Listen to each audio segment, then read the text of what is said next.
Have you ever thought of the perfect business name and then wondered if somebody else was using it? And if not, how do you protect your business name? Stay tuned. We're going to cover that right now.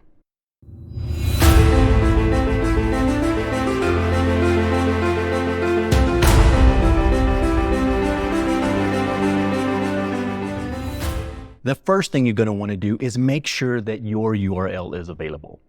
For this channel, startupbusiness101.com, I went to a search engine that would allow me to buy that URL. I'll put some links below so that you can use it if for some reason you are in the stage right now.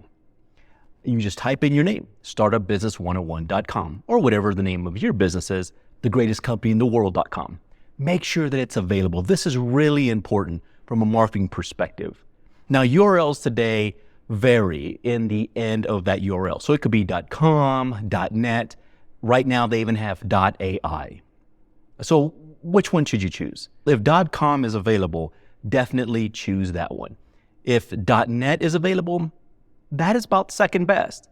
There's so many other ones, and I'm not here to tell you which one's better or worse. I will tell you, though, that if somebody owns .com, that is a first hint that somebody is using your business name. We'll cover how to go about searching who's using your business name in the next 4 steps. Okay, now we're at step number 2. After you've searched the URL, you liked it, and you bought it. Now do a Google search on that name. Very important. I'll give you a real life example on why searching Google is so important. I created a company that still exists today, but underneath a different name.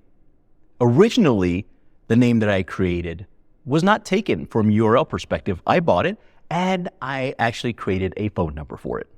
A couple weeks later, I have a call from another state from an irate customer because they thought that we took their order and just did not do well from a customer service perspective. Little did I know after doing a Google search that this exact company in another state was under investigation. They had shut down their business, had shut down their name. They're not allowed to do business anymore in that state. And I was shocked.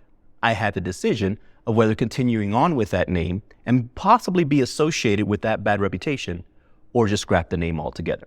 I can tell you that because I made that mistake and didn't do the Google search, I went ahead and created a whole entire new name. So I will tell you, definitely do a Google search for that name after you've bought the URL and make sure there's not any bad reputations. Now you may be asking, should I do the Google search first before I buy the URL?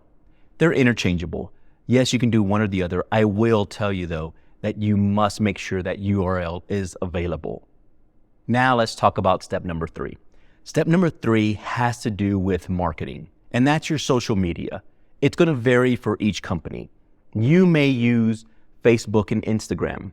I may use LinkedIn and Twitter. You have to decide on what type of social media you're going to be using for your company. Why is that important? Because you're going to want to lock in that handle. So for Startup Business 101, I have at Startup Business 101, and we use Facebook, Instagram, Twitter, TikTok, and LinkedIn. So across those platforms, I own that handle. Nobody else can wind up using that exact handle because the system will wind up shutting it down. It is really important for your name to lock in those handles across any social medias that you may be using. And step number 4. This is where we get into a little bit of the legalities and the things that you're going to need to do to possibly open up a business account and to make sure that you are in compliance with the state and or county that you're in. I live in Colorado. So in the state of Colorado, we have to go to the Secretary of State to register our name and to create the entity.